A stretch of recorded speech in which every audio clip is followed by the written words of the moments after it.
दो प्रश्न छोटे छोटे हैं। श्रीकांत शुक्ल यहां सुनने आए हैं। वे कह रहे हैं कि कल आपने सिर्फ भरत पर बात की, क्या लक्ष्मण और शत्रुघ्न जी से भगवान का उतना प्रेम नहीं था?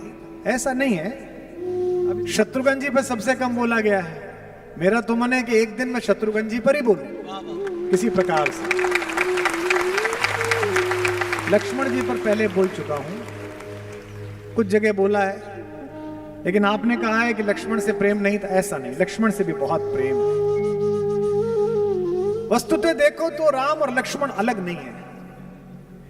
आप कितने भी यशवान हो जाएं, आप कितने भी धर्मशील हो जाएं, आप कितने भी आर्थिक रूप से मजबूत हो जाएं, आप देशों के राजा बन जाएं, लोकतंत्रों के महानायक बन जाएं, लेकिन सूरज की रोशनी में प्रधानमंत्री जी भी, राष्ट्रपति महोदया भी, कोई भी खड़ा होगा तो उसका शरीर, उसका परिदृश्य, उसके कपड़े कितने भी सुदर्शन हो, कितने भी उजले हो, उसकी परछाई काली पृथ्वी पर दिखाई देगी। जब से पृथ्वी बनी है, कोई सिकंदर ऐसा पैदा नहीं हुआ कि जिसकी परछाई उजली हो। केवल इस विश्व की मर्यादा में, इस पृथ्वी पर केवल हमारे राघवेंद्र भगवान राम ही ऐसे चले जिनकी परछाई उजली है। भगवान नीले वर्ण के हैं और उनकी परछाई की तरह चलने वाले लक्ष्मण जी उजले वर्ण के हैं। लक्ष्मण भगवान की उजली परछाई। आप कभी चित्रकूट पधारिए, बहुत अद्भुत जगह है। इतनी अद्भुत कि दो प्रदेशों का दावा है कि हमारा है, कि हमारा है। आधा चित्रकूट उत्तर प्रदेश में है, आधा चित्रकूट मध्य प्रदेश में। माता मंदाकिनी की धारा उनको अलग अलग करती है। कुछ नहीं है, नक्शे में सिर्फ इतना ही है, इधर है इधर है। एमपी वाले भी कहते हैं कि हमारे यहां रहे भगवान, हम यूपी वाले कहते हैं कि हमारे यहां भी रहे। चित्रकूट में कामदगिरी की जिस पर्वत पर भगवान ने विश्राम किया, उसके कोने पर चढ़ने के बाद अब तो रास्ते भर भी कुछ मकान और कुछ साधु संतों की कुटियां हैं। वहां एक बहुत बड़ा पत्थर रखा हुआ है। सुनते हैं कि ये सदियों से, 8000 वर्षों से, तभी से ऐसा ही रखा हुआ है। उस पर बैठकर रात्रि भर लक्ष्मण निरीक्षण करते थे कि किसी दिशा से असुरों का प्रवेश तो नहीं हो रहा, कोई गलत पशु तो नहीं आ रहा। महर्षि विश्वामित्र ने 15 वर्ष की आयु में जब राम को अपने शिष्यत्व में स्वीकार किया भगवान को, तो उन्हें बहुत सारी सिद्धियां दी थी। अक्सर लोग पूछते हैं सिद्धि क्या थी। यह सिद्धि यूं मान के चलिए कि उस समय विश्व में डिफेंस साइंस की दो बड़ी लैब थी। जैसे आज नासा को लैब माना जाता है, जैसे आज पेंटागन को लैब माना जाता है, विश्व की सबसे बड़ी दो लैब थी। एक लैब के ओनर, मालिक, चलाने वाले थे महर्षि विश्वामित्र, और एक लैब के चलाने वाले थे महर्षि अगस्त्य। एक उत्तर भारत में काम करते थे, एक दक्षिणापथ में काम करते थे। लेकिन इन दोनों का विज्ञान तो बहुत विकसित हो गया था, लेकिन आयु क्षीण हो रही थी। और ये दोनों ही एक ऐसे सुयोग पात्र को ढूंढ रहे थे जिसके हाथ में सदियों के शोध के बाद बने हुए इन वैज्ञानिक यंत्रों को सौंप कर जाएं। पूरी दुनिया किस बात पर चिंतित है कि हमारा एक पड़ोसी देश है, उसने एटॉमिक बम बना लिया है।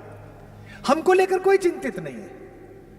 हम तो सन 77 के बाद से इस प्रयास में लगे। शक्ति अगर गलत हाथों में आ जाए तो वो हिटलर पैदा करती है, और शक्ति अगर जगत के मंगल के हाथों में आ जाए तो वो गांधी पैदा करती है, पटेल पैदा करती है, तिलक पैदा करती है, भगत सिंह पैदा करती है। इस शक्ति को किसको सौंपूं, विश्वामित्र सोच रहे हैं। और विश्वामित्र ने योग्यतम पात्र का चयन किया, जिसका नाम है राम, जो दशरथ का युवराज है। दोनों भाइयों को लेकर गए, राम को सिखाया कि एआई का प्रयोग कैसे करना है, राम को सिखाया कि माया कैसे पहचाननी है, राम को सिखाया कि एक बाण से ही हजारों लोगों को कैसे समाप्त करना है, राम को सिखाया कि अनावृष्टि कैसे रोकनी है। लक्ष्मण को भी एक सिद्धि सिखाई। लक्ष्मण को सिद्धि सिखाई कि बिना पलक झपकाए जागते हुए कैसे सोना है। ये बात 30 साल पहले जब ऐसी ही किसी उद्बोधन पीठिका से मुझसे भी महनीय किसी ऋषि मुख ने कही होगी कि एक ऐसा आदमी जाग कर देख रहा है जो पीछे सो रहा है लेकिन आगे जाग रहा है, तो पश्चिम के विज्ञानवादी लोगों ने कहा यह तो संभव ही नहीं है, या तो आदमी सोएगा या आदमी जागेगा। आजकल नया घर बनवाइए तो जो एआई और ऑटोमेशन का काम करने वाले आते हैं आर्किटेक्ट के साथ, करोड़ों रुपए लेते हैं आजकल। पर्दा खुल जाएगा, पर्दा बंद हो जाएगा, वो पीछे हल्का वाला पर्दा खुलेगा फिर बंद वाला खुलेगा। तो वो एआई वाले कहते हैं कि हम जो कैमरा गैलरी में लगा रहे हैं ये आपकी रिकॉर्डिंग की मेमोरी खराब नहीं करेगा। अगर कोई आहट नहीं है, कोई चला नहीं है तो रिकॉर्ड नहीं होगा, लेकिन अगर बंदर कूद जाए, आदमी कूद जाए तो तुरंत रिकॉर्ड हो जाएगा। ये एआई है, artificial intelligence of N equipment.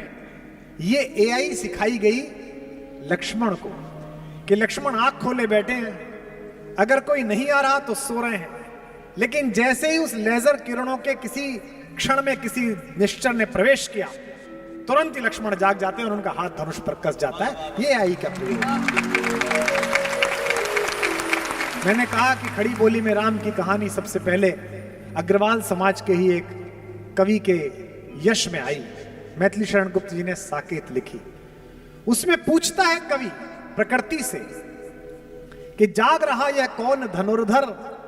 देखिए लक्ष्मण की प्रतिमा पीछे, जबकि भुवन भर सोता है, पूरी दुनिया सो रही है, ये कौन आदमी है जो जाग रहा है। और कैसा लग रहा है? ऐसा लग रहा है जैसे कामदेव ने वनवास ले लिया हो। भोगी कुसुमा युद्ध योगी सा, कुसुम के आयुध जिसके हैं ऐसे योगी जैसा पैदा हो रहा है। भोगी कुसुमा युद्ध योगी सा बना दृष्टिगत होता है, किस व्रत में है वीर व्रती है, निद्रा का यों त्याग किए, राज भोग के योग्य विपिन में बैठा आज विराग लिए। कभी पूछता है कि ये तो महल में रहने लायक है, ये कामदेव जैसा सुंदर व्यक्ति वलकल पहने हुए और अपना तीर चलाए हुए, ये कौन जाग रहा है। विशिष्ट सुरक्षा प्राप्त लोगों के अंगरक्षकों को आपने देखा होगा, वो दिन के समय काला चश्मा लगाए केवल यूं देखते रहते हैं कि किसी आदमी की किसी चहल पहल में कोई बुरा विकार तो नहीं है। लक्ष्मण इसी भावना के साथ रात्रि में देख रहे हैं। क्यों देख रहे हैं? कवि पूछता है क्यों देख रहे हैं, तो कवि को उत्तर मिलता है। कहते हैं कि बना हुआ है प्रहरी जिसका इस कुटीर में क्या धन है। इस कुटिया में ऐसा कौन सा रिजर्व बैंक ऑफ इंडिया है जिसके लिए ये आदमी बैठा है रात भर, जिसकी रक्षा में रत इसका तन है, मन है, जीवन है।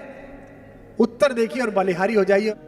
मर्त्य लोक मालिन्य मेटने स्वामी संग जो आई है, तीन लोक की लक्ष्मी ने यह कुटी आज अपनाई है।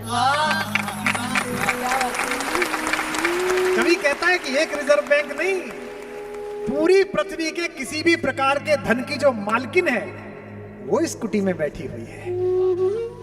वीर वंश की लाज यही है, फिर क्यों वीर न हो प्रहरी। विजन देश है, जंगल है, निशा शेष है, निशाचरी माया ठहरी। तो लक्ष्मण तो मेरे भाई, क्या आपका नाम है? श्रीकांत। लक्ष्मण तो राम की उजली परछाई है। पैदा होते से ही लक्ष्मण को पता चल गया कि मैं किस लिए पैदा हुआ। हमारे जीवन के 4 हेतु हैं, धर्म, अर्थ, काम और मोक्ष। धर्म तो वो है जो हमें करना है। धर्मो धार्यति प्रजा, प्रजा जो धारण करती है वो धर्म है। रात्रि होने पे हम सोएंगे, ये शरीर का धर्म है। दिन भर का जो भोजन किया है उसका पाचक तत्व अलग निकाल दिया जाएगा और उसका अपाच्य सुबह ही सुबह हम त्याग देंगे, यह शरीर का धर्म है। लेकिन आत्मा का धर्म क्या है, उसका अर्थ क्या है, ये पहले दिन से लक्ष्मण को पता चला। मेरे बाबा कहते हैं गोस्वामी जी, 12 ही से निज हितपति जानी, बचपन से ही अपने हित के बारे में समझ लिया कि मेरा हित का पति कौन है, मेरा जीवन किसके चरणों में है। लक्ष्मण राम चरण रति माली। कल आकुल की मैंने पंक्तियां सुनाई, उसी का एक पद सुनाता हूं। बचपन में चारों बच्चों को एक एक सोने के पालने में लिटाया और पहली बार सबको दिखाना था राज दरबार को कि कौन से 4 बच्चे दशरथ के यहां पैदा हुए हैं। एक हमारे वे बाल स्वरूप, वे रामलला, दूसरे में भरत जी लिटाए गए, तीसरे में लक्ष्मण लिटाए गए, चौथे में शत्रुघ्न लिटाए गए।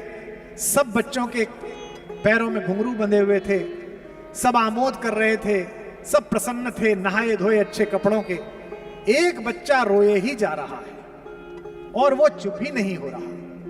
वो चुप कैसे हुआ और वो कौन बच्चा था? यही श्रीकांत भैया तुम्हारे प्रश्न का उत्तर है कि पालने में लखन व राम जी लिटाए गए, पालने में लखन व राम जी लिटाए गए, लेटते ही करुणा सदन चुप हो गए, लेटते ही करुणा सदन चुप हो गए, लेटते ही करुणा सदन चुप हो गए। पालने में लखन व राम जी लिटाए गए, लेटते ही करुणा सदन चुप हो गए, लेटते ही करुणा सदन चुप हो गए, लेटते ही करुणा सदन चुप हो गए। किंतु लक्ष्मण कुछ ऐसा तेज रोए, किंतु लक्ष्मण कुछ ऐसा तेज रोए, जिन्हें रोता देख धरती गगन चुप हो गए, धरती गगन चुप हो गए, रोता देख धरती गगन चुप हो गए। राजवैद्य आए कोई रोग ना बता सके तो, राजवैद्य आए कोई रोग ना बता सके तो, ज्योतिषी भी करके यतन चुप हो गए, ज्योतिषी भी करके यतन चुप हो गए, ज्योतिषी भी करके यतन चुप हो गए। गुरु ने उठाया और लखन को राम के चरण में लिटाया तो लखन चुप हो गए,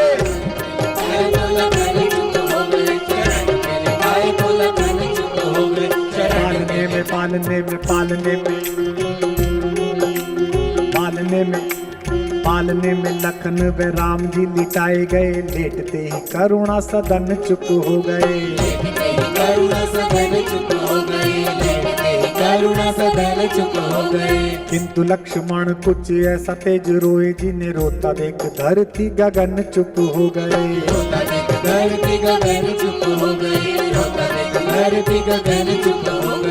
राजवैद्य आए कोई रोग ना बता सके तो, ज्योतिषी भी करके यतन चुप हो गए, ज्योतिषी भी करके यतन चुप हो गए, ज्योतिषी भी करके यतन चुप हो गए। गुरु ने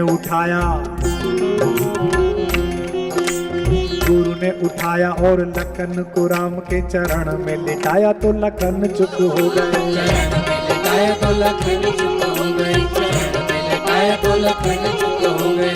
बचपन में जिस बच्चे को यह पता चल गया कि किन चरणों के प्रभाव से मेरे पीड़ा का उपचार होगा, वे लक्ष्मण है।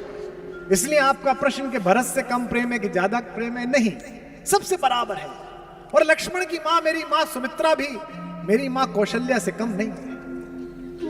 जाते हैं लक्ष्मण पूछने के लिए कि मां, भैया और भाभी वनवास जा रहे हैं कि मैं चला जाऊं कि नहीं चला जाऊं? आप मां हैं, आपसे पूछने आया हूं। मां कहती है तुझे किसी ने गलत बता दिया, मैं तेरी मां हूं। कहती है तेरी मां तो सीता है बेटा, तात राम सब भांति सने। और कहती है कि यहां रहने से अयोध्या में रहूं या जंगल में जाऊं? तो सुमित्रा ने क्या कहा? अवध तहां जह राम निवासु, तहां दिवस जहां भानु प्रकाशु। बेटा जैसे जहां सूरज निकलता है दिन वहीं हो जाता है, राम जहां रहेंगे वहीं अयोध्या हो जाएगी। तो इसलिए अयोध्या में और मन ना बदल जाए, बेटे के मन में शंका ना आ जाए, इसलिए कहती हैं जो पे राम सिया वन जाही, अवध तुम्हार काम कछु नहीं। तेरा कोई काम नहीं है। कैसा परिवार है, कैसी पत्नी है उर्मिला। सीता तो फिर भी भगवान के सामीप्य में है, चाहे वनवासी जीवन है लेकिन पति तो है, सुख दुख में साथ वाला। उर्मिला से तो पूछा भी नहीं गया। उर्मिला जब भरत आए जंगल में मनाने के लिए राम को, तो पूरे अयोध्या को लेकर आए। एक कथा आती है कि उर्मिला उस दिन आई सीता उनकी बहन भी है, देवरानी होने के अतिरिक्त उनकी बहन भी है। वो सीता की कुटिया में बैठ गई। अब सब लोग बैठे हुए हैं, पुरुष तो अंदर जा नहीं रहे, तो लक्ष्मण से बात तो कर नहीं सकती। तो सीता बड़ी बहन होने के अतिरिक्त हम सबकी मां भी है, और जिनकी बड़ी बहनें उन्हें पता हो कि बड़ी बहनें अक्सर मां हो जाती हैं, छोटी बहनें इस तरह बात करती हैं उनसे। मां से भी जो बात नहीं करती छोटी बहन, वो बड़ी बहन से बात कर लेती है। सीता मनोभाव समझ गई कि मैं तो अपने पति के साथ रहती हूं, उसने तो देखा ही नहीं है।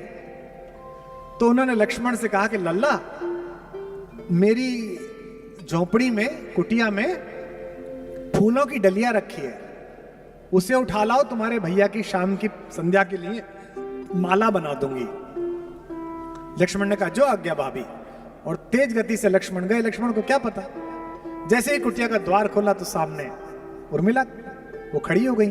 अब सोचो, पूछ के नहीं आए हैं, लेकिन जैसे ही देखा, अब लक्ष्मण असमंजस में कि लौटूं कि बात करूं। तो मैथिली शरण गुप्त कहते हैं, खुद उर्मिला ने आगे बढ़कर मुस्कुराते हुए कहा, कभी मेरे बाग में घूमने वाले हो हिरन, आजकल तू जंगल में घूमता है, मैं तुझे बांधूंगी नहीं, इसलिए भय मत कर। मेरे उपवन के हरिण आज वनचारी, मैं बांध न लूंगी तुझे, तजो भय भारी। लक्ष्मण भी कहते हैं कि मैं तुम्हें इसलिए नहीं छोड़ के आया कि मैं तुमसे प्रेम करता हूं, मैं तुम्हें इसलिए छोड़ के आया हूं कि सीता तो अधिकारिणी है राम का प्रेम पाने के लिए। राम अधिकारी हैं कि सीता जैसी दिव्य विभूति और भगवती का पाणी ग्रहण करें, पर मुझ में तो कोई योग्यता ही नहीं है कि मैं सीता की बहन का हाथ थामूं।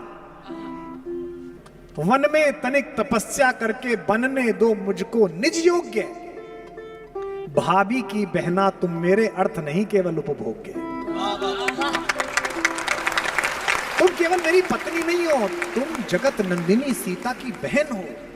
मुझे इस योग्य तो बनने दो कि कोई व्यक्ति ये ना कहेगी, अरे कहां तो सीता का पति मर्यादा पुरुषोत्तम राघवेंद्र, और कहां उर्मिला का पति, तो वे तो तपस्वी हैं ही, मुझे तपस्या करने दो। आप सबको पता है कि जब संजीवनी बूटी लेकर गए हनुमान, तो रास्ते में उत्तर प्रदेश क्रॉस किया। एयर सीमाओं का सर्वेक्षण था कि कोई क्रॉस ना कर ले। रडार ने बताया कि ऊपर एक अद्भुत तरीके का कोई यान जा रहा है। भरत ने कहा कि ऐसे बिना अलार्म के कोई अयोध्या की एयर सीमा कैसे क्रॉस करेगा, उतारो इसे नीचे। तो उनको तीरों से घेर के नीचे उतारा गया। टेक्निक देखिए आप। जब नीचे उतरे तो देखा कि वो तो राम राम बोल रहा है, हे राम हे राम। भैया आप कौन है? मैं अंजनी पुत्र हनुमान हूं, भगवान का सेवक हूं। कहां जा रहे हो भैया? उनके छोटे भाई को मूर्छा आ गई है। भरत बड़े दुखी है। भरत ने कहा कि ये उन्हीं का घर है, मैं उनका छोटा भाई हूं और ये चरण पादुकाएं रख के चला रहे हैं। उनकी सेवा सत्कार ने जाना था, माएं बुलाई गई। क्या कहा कौशल्या ने? कौशल्या ने हनुमान के कान में चुपचाप कहा, भैया मेरे बेटे से कह देना 14 वर्ष प्रतीक्षा बहुत करी है, लेकिन लक्ष्मण के बिना अयोध्या ना आए।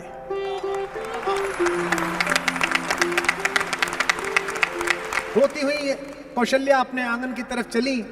पीछे खड़ी हुई सुमित्रा आई।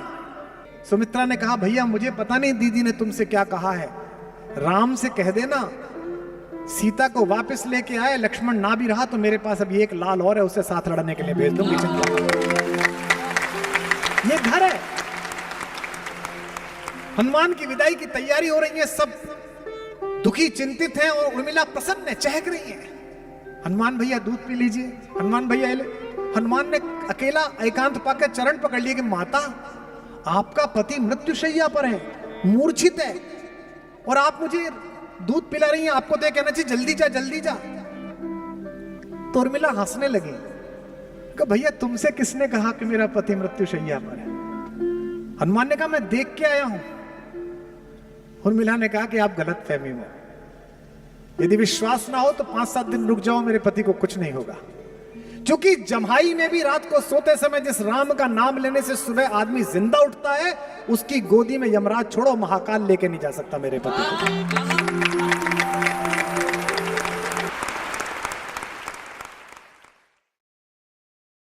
प्रतिवर्ष रामलीला हो रही है। रामलीला की क्या कहानी है?